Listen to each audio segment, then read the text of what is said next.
Diária da nossa colunista de política, Júlia do Ailib, aqui conosco, e hoje uma participação especial. A gente recebe também no estúdio do Band News o fundador do Partido Novo, João Dionísio Amoedo. Seja bem-vindo, bom dia. Bom dia, muito obrigado. Bem-vinda também a Júlia do Ailib. Hoje a bancada aqui está cheia, a gente vai falar sobre política e vai falar sobre o Partido Novo, né, João? Que tem a proposta justamente de trazer uma nova liderança, uma nova governança. A gente vai falar dos desafios da política atualmente também, mas eu começo perguntando justamente sobre essas novas formas de governança que o partido busca. Quais seriam?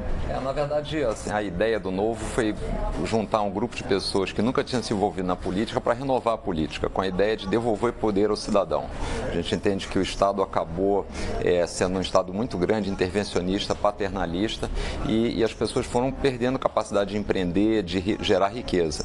Então, o que nós entendemos que é uma falta de lideranças, então a ideia do Novo é criar uma plataforma para que novas pessoas venham para a política e com a ideia diferente, de valorizar a liberdade do indivíduo, de dar a possibilidade dele realmente crescer, prosperar e cuidar mais da sua vida, não depender tanto do Estado, né? Por isso você acha que dá para dizer que o Novo é mais alinhado à direita, uma nova direita? Como é que se definiria ele no espectro ideológico? Olha, o problema é o seguinte, esses conceitos de direita e esquerda acabam sendo muito distorcidos, então eu prefiro falar mais nos princípios do Novo, que são a crença nas liberdades individuais, no indivíduo como gerador de riqueza, na autonomia das pessoas, no livre mercado. Então, nessa linha, talvez, se a gente fosse buscar uma qualificação, seria mais uma política mais liberal, né? Mas muito com esse enfoque na pessoa, no indivíduo, achando que ele realmente tem que ser o protagonista, né? Bom, 2018 está aí, época de eleições, né? A gente acompanha a movimentação de alguns partidos para candidaturas para o ano que vem, e aí fica a pergunta em relação a possíveis nomes. O partido pretende lançar candidatos à presidência, a governo de estado? Dizem que você é candidato, João, a presidente. Que coragem, hein? O Novo sempre pensou num projeto de longo prazo, mas nós entendemos que existe uma oportunidade enorme hoje, que há uma grande demanda por renovação na política. Então, a nossa primeira prioridade é eleger uma bancada de deputados federais. Nós entendemos que existe uma série de reformas que precisam ser feitas, uma série de debates que precisam acontecer no parlamento e que não estão acontecendo, infelizmente. As pessoas não se sentem representadas. Então, a primeira coisa é formar um grupo de pessoas que irá representar as ideias de fato que os cidadãos gostariam de ver representadas no Congresso. Então, a prioridade número 1 é ter uma bancada de deputados federais. E a segunda é ter uma candidatura à presidência. Nós entendemos que há uma falta enorme de debate, de propostas no cenário político atual. Então, o Novo tem coisas diferentes para apresentar, tem uma proposta diferente, tem uma forma de fazer política diferente como instituição. Então, a gente quer ter um candidato à presidência, teremos um candidato à presidência. Esse candidato alavancaria, então, essa bancada de deputados federais pelo número do partido. Exatamente. Eu imagino que seja essa a estratégia. Essa estratégia. Agora, como nós entendemos que o ambiente, estamos vendo até nas pesquisas, né? Como o ambiente hoje de candidatos à presidência é uma enorme rejeição, em todas as pesquisas que são feitas, a gente acha que existe uma oportunidade para algo diferente, para algo novo, para uma proposta nova. Então, a gente também é otimista com a capacidade de ter uma candidatura competitiva à presidência.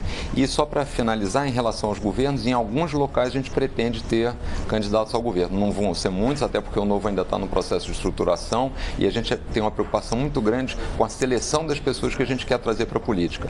Um objetivo principal do Novo é que o político do Novo quer devolver poder para as pessoas e não ficar com mais poder. Então, isso não é trivial no que a gente tem acompanhado aí. A gente já falou muito, já se leu muito sobre a tentativa do Novo de levar nomes de projeção, como esportistas, apresentadores de TV. Falou-se no Luciano Huck, uma época, para ser candidato a presidente mesmo pelo partido, e também do Bernardinho, ex-técnico do vôlei, para disputar o governo do Rio de Janeiro.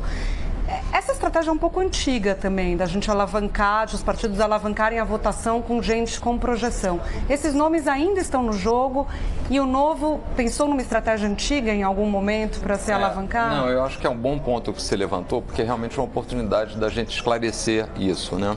O Luciano Huck, a gente nunca convidou o Luciano Huck para ser candidato nem à presidência, nem a qualquer cargo no Novo. O que a gente teve foi uma conversa para explicar, divulgar o partido. A gente tem uma preocupação muito grande grande de não ter salvadores da pátria, de ter puxadores de voto. No caso do Bernardinho é diferente. O Bernardo já desde 2014 participa do Novo em apresentações e se filiou ao partido no início de 2016. No Novo a gente preza muito a ideia de que a gente está construindo uma instituição, onde as pessoas têm que estar subordinadas à instituição e não podem ser mais importantes do que a instituição, senão você troca o projeto de país, um projeto de instituição, para um projeto pessoal. Então, essa estratégia de ter gente conhecida não é o que a gente quer ter. O que a gente quer ter é gente que está alinhada e comprometida e competente para ir para a política. Se por acaso a pessoa for conhecida, melhor, mas essa não é a razão principal. E desde que a pessoa entrando no partido, saiba que ela vai estar seguindo os princípios e valores, né? Porque senão você não constrói uma instituição, que eu acho que é o grande problema que a gente tem no Brasil hoje. Você tem legendas e as pessoas usam as legendas para os seus projetos pessoais, né? Então a gente vê trocas de partidos e acaba sempre valorizando muito a figura, um protagonista, a história do salvador da pátria, e não uma instituição. Né? Então o Novo pensa nessa linha. Interessante você ter falado da importância de inserir a população, né, os eleitores, para que possam participar mais ativamente, mas aí eu faço a pergunta, na prática, como que a população pode participar mais ativamente do debate político nacional? Olha, eu acho que a primeira coisa que a gente tinha que fazer para ter essa participação maior é acabar com qualquer recurso público para partido político.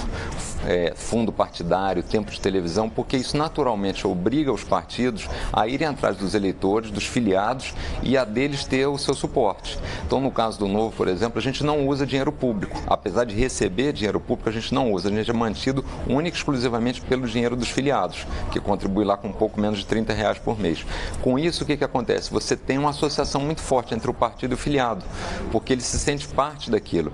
Quantos então, filiados são, João? Hoje a gente está chegando em 14 mil filiados, que pagam mensalmente ao Novo e se sentem donos do partido, o que é legítimo. E então, aqui existe um monitoramento, que eu sempre digo é o seguinte: os partidos hoje têm baixa representatividade, porque independente da defesa que eles fazem dos cidadãos, eles têm o dinheiro público no final do mês. Então, acho que a gente sempre dá esse exemplo. Como qualquer instituição, se você não tem um bom produto, o seu cliente vai embora e você fecha. Então, isso é o que faz com que você trate bem o seu cliente, no nosso caso, o filiado, o eleitor. Então, acho que é fundamental isso. Isso já mostra, né, Júlia, o posicionamento do partido em relação ao financiamento de campanha, né? Algo que também sempre... Eu e a Débora aqui, todo dia não escapa da nossa conversa, reforma política. Não tem como, né? Inclui aí o financiamento público de campanha, e é uma dificuldade para partidos que estão começando, né? Que talvez com uma visibilidade menor, para conseguir sagrar no espaço. E tem um negócio estranho, porque eles estão estabelecendo uma cláusula de barreira, que na verdade é uma cláusula de desempenho, que serve basicamente para distribuir os benefícios. Só que você faz um nível de exigência para todos os partidos iguais e as largadas são muito diferentes. Então, alguns partidos, dentro do que está sendo proposto, sairiam com alguma coisa como R$2 milhões e outros com 450, com a mesma cláusula de barreira. Né? E o fato de você dar mais dinheiro público aos partidos vai fazer com que exatamente aquilo que a gente estava falando da participação do cidadão ser menor. Você vai distanciar mais ainda, ter menos representatividade ainda do cidadão na política. Então, a gente acha muito ruim esse processo. Sem contar, é claro, quer dizer, esse dinheiro podia estar sendo investido em educação, saúde, segurança e não para financiar campanhas políticas, que deveriam ser mais baratas, né? Por exemplo, essa discussão da reforma, aprovação da PEC, do texto base da PEC essa semana, que fala da cláusula de barreira e do fim das coligações proporcionais. De que maneira isso pegaria o Novo? O Novo provavelmente não se coligaria na chapa proporcional, mas poderia ser barrado ali na cláusula de desempenho se não obtiver em 2018 1,5% dos votos totais em 9 estados. Mas você disse, por outro lado, que o partido não pretende usar fundo partidário, mas não teria acesso ao tempo de TV? Deixaria? Falaria, não, obrigada, tempo de TV eu não quero? O que a gente está dizendo é o seguinte: o dinheiro público a gente não deveria usar, então a gente recebe, estamos guardando, até já fizemos uma consulta para ver como é que a gente devolveria esse dinheiro para o Tesouro, para pagar um DARF. Está parado no Banco do Brasil aplicado. Então a gente gostaria de devolver integralmente até a aplicação para o Tesouro. Não para os partidos, tem quase uns R$3 milhões. Então, mas como tem uma série de restrições com o que fazer com o dinheiro, a gente fez uma consulta para ver se conseguiria devolver para o Tesouro. A cláusula de barreira, na verdade, não nos impacta muito, porque nós não usamos já o dinheiro público. Quanto ao tempo de televisão, como já está pago, a gente vai usar. tá certo? Porque isso seria um desperdício, quer dizer, nós todos já estamos pagando esse benefício, então a gente pretende usar. Agora, de qualquer forma, nós pretendemos obter o valor, o 1,5% nas eleições. A gente acha que é possível obter isso, mas a gente não gosta do conceito porque ele elimina concorrentes. Quer dizer, um partido diferente, que estivesse começando, que não seja o Novo, mas um que está estreando, devia ter a possibilidade de aparecer para a gente ter renovação. Porque, afinal de contas, apesar de ter 35 partidos no Brasil, quando você pergunta para a grande maioria da população, ninguém se sente bem representado na política. Todas as pesquisas que a gente faz, as pessoas dizem, olha, eu não gosto de partido. Então, natural, como consumidor, é que a gente tivesse mais opções. O problema é ter dinheiro público envolvido nisso. É que tem muitas legendas de aluguel ali, né? Legendas que só existem para se coligar na época de eleição e fazer um caixa. Eles vendem, né, essas alianças para dar o tempo de TV para outros partidos, então se torna um balcão de negócios. Se acabasse os benefícios, provavelmente muitas dessas legendas deixariam de existir. Então seria uma depuração natural e saudável do processo político, né? João, queria só destacar mais um ponto que eu acho importante sobre essa questão da participação do Estado, que define muito o que seria o Novo. Quando a gente fala em Estado mínimo no Brasil, as pessoas se inspiram muito na Europa, nos Estados Unidos, em democracias já consolidadas, em economias já desenvolvidas.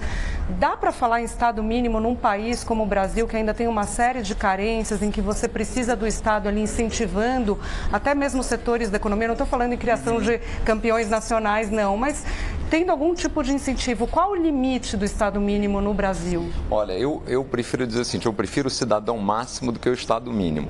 Mas o que eu entendo é o seguinte, é que o Estado, na verdade, tem sido um grande concentrador de riqueza e um grande promovedor de desigualdade. Desde a taxa de juros que ele paga, que é extremamente elevada, até os bolsas empresários via BNDES, até os privilégios e mordomias que ele dá no próprio Congresso. Então, a participação do Estado, infelizmente, o que ele gasta nos programas sociais é muito pequeno em função das outras distorções que ele faz.